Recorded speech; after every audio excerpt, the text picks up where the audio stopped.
Oi, eu tava aqui pensando com os meus botões. Sabe que eu já aprendi bastante coisa sobre leitura e interpretação do desenho técnico-mecânico. Cortes, vistas, projeções.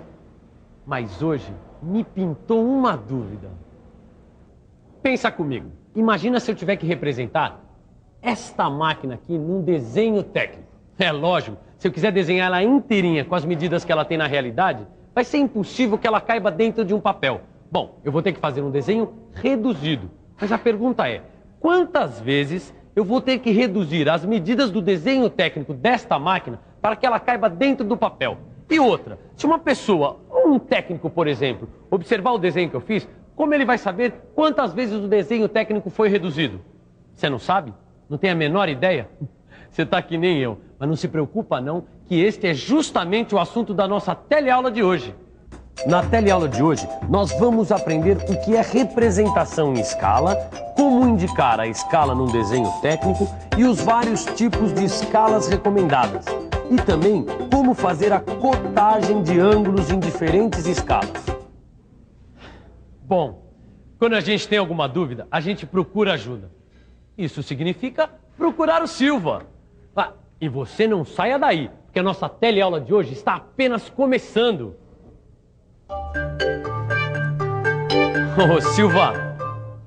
Oi, Tito, tudo bem? Eu conheço essa sua cara, hein? É, se você tá achando que eu tô com cara de dúvida, você acertou em cheio. O que tá pegando? Vai. Eu tava olhando esse desenho aqui, ó.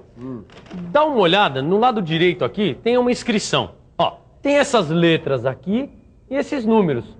O que isso significa? Já estava na hora mesmo de você aprender alguma coisa sobre escalas. Ah, você não vai me dizer que ESC é a abreviatura de escala. É isso aí.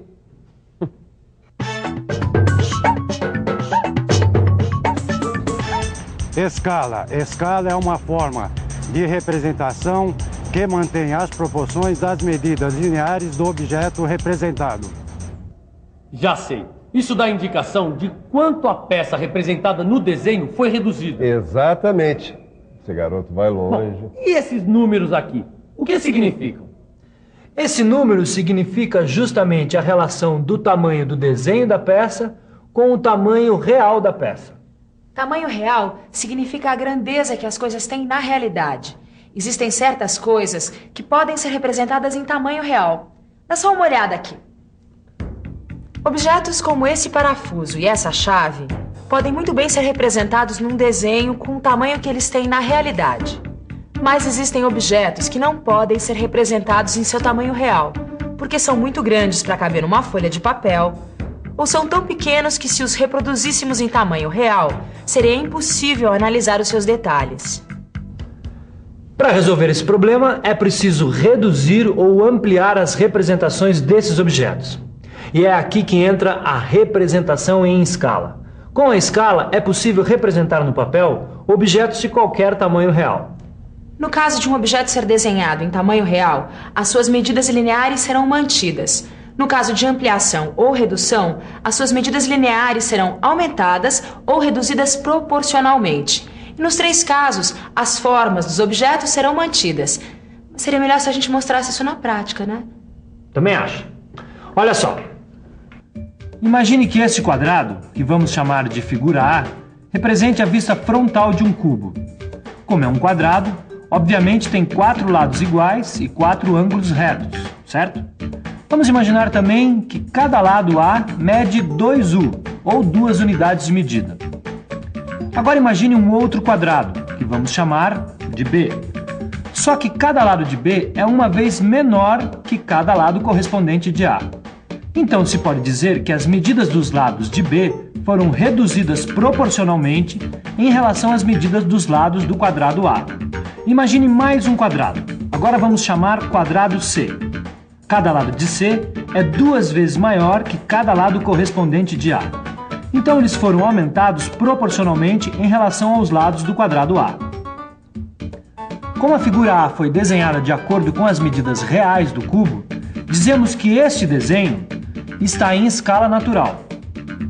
Já a figura B representa a vista frontal do cubo desenhada em escala de redução. E a figura C representa a vista frontal do cubo em escala de ampliação. Portanto, como você vê, existem 3 tipos de escala. Quer dizer, então, que existe a escala natural, a escala de redução e a de ampliação. Isso está super claro. Mas eu ainda não entendi bem este número aqui, ó. O que significam esses 2 números 1 separados por 2 pontos? Significa que esse desenho está numa escala natural. Mas por quê? É muito fácil. Dá uma olhada aqui. Bom, você já sabe que ESC é a abreviatura de escala. Depois vão aparecer sempre 2 numerais separados pelos 2 pontos. Esses numerais mostram a relação entre as medidas do objeto e as medidas lineares representadas no desenho. Na indicação da escala natural, os 2 numerais são sempre iguais. Mas é claro, pois o tamanho do desenho técnico é igual ao tamanho real da peça. Agora está ficando muito mais claro. É escala 1 igual a 1. Só que não se fala 1 igual a 1. O modo certo de ler é 1 por 1, escala de 1 por 1.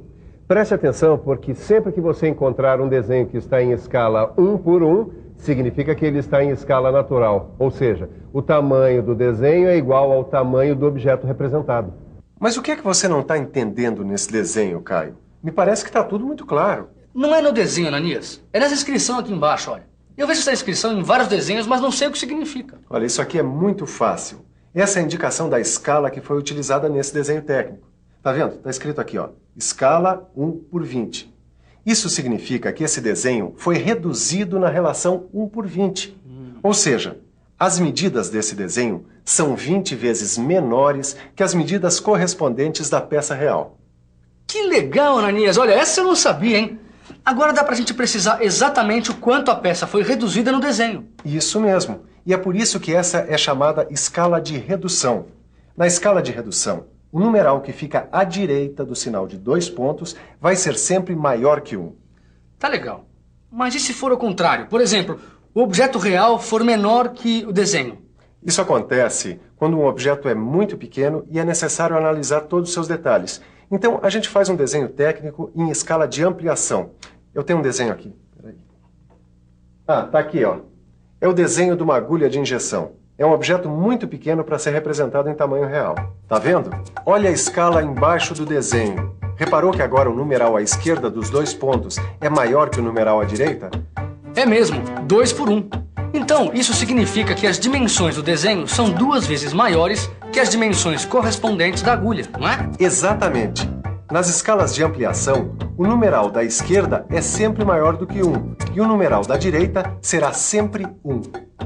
Agora eu tô entendendo bem essa questão de escala natural, escala de redução, escala de ampliação. É só prestar atenção nos numerais. E depois, com a prática, bater o olho e você já sabe que tipo de escala é e quantas vezes o desenho foi reduzido ou ampliado. E pelo que eu tô vendo, esse desenho aqui é bem rigoroso. Rigoroso é exatamente este o termo. O desenho técnico que serve para a execução de uma peça é chamado desenho técnico rigoroso. Também é conhecido como desenho técnico definitivo. E ele é feito com instrumentos como o compasso, a régua, o esquadro e até mesmo por computador. Mas antes de fazer o desenho técnico rigoroso, é feito um esboço cotado, quase sempre à mão livre. Assim. Esse desenho cotado vai servir de base para o desenho rigoroso.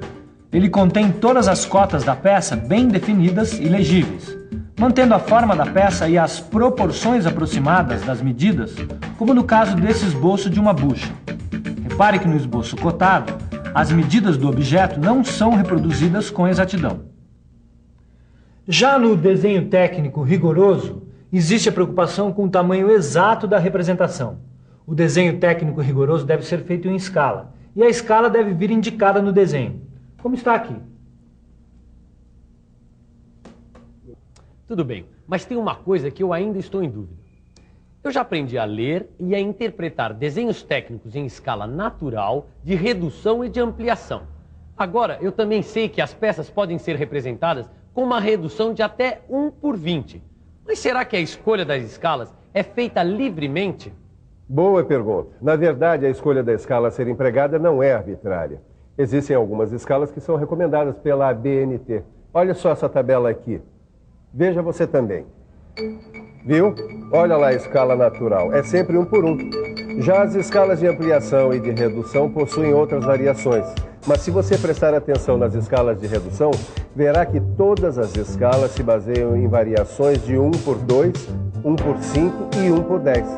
A norma técnica que recomenda o uso das escalas é a NBR 8196/1983. Mas, Silva, quando a gente representa um objeto em escala aumentada ou reduzida, eu já sei que as medidas lineares também são aumentadas ou reduzidas proporcionalmente. Mas e os ângulos? Como é que ficam os ângulos? Você quer saber se as dimensões angulares dos objetos ficam inalteradas ou se modificam? É isso mesmo. Pois você tem condições de responder isso você próprio. Pense um pouco. Você não quer me ajudar?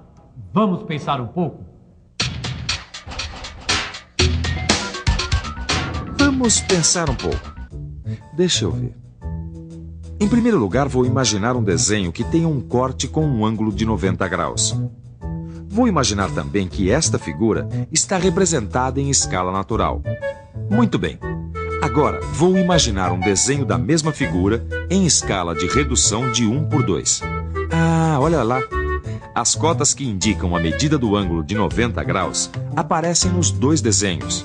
E, além disso, a abertura do ângulo também não se alterou. Variam apenas os tamanhos lineares dos lados do ângulo, que não influem no valor de sua medida em graus. Então, as dimensões angulares não se modificam. É isso aí. Os ângulos mantêm as mesmas dimensões. Só o que se modifica são as medidas lineares. Exatamente, você matou a charada. Bom, Titão, por hoje chega que a patroa está me esperando para jantar. É, mas eu ainda gostaria de uma boa revisão. Você não acha? E atenção, se liga aí que é hora da revisão. Na teleaula de hoje, você aprendeu o que é escala. Viu também que existem 3 tipos de escalas: a escala natural, a escala de redução e a escala de ampliação. Além disso, aprendeu também como é feita a cotagem de ângulos num desenho em escala e quais as escalas recomendadas pela ABNT. Agora, eu já sei um montão de coisas sobre escalas. E você também.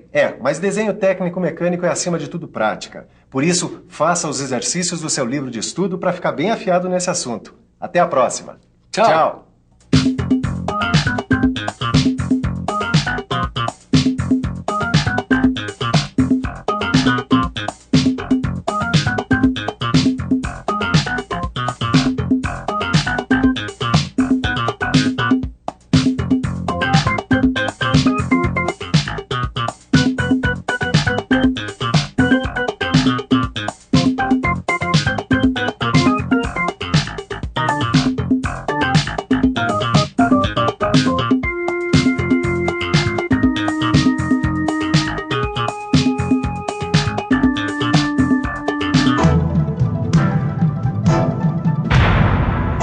Telecurso 2000, um programa de educação do Sistema Fiesp e da Fundação Roberto Marinho.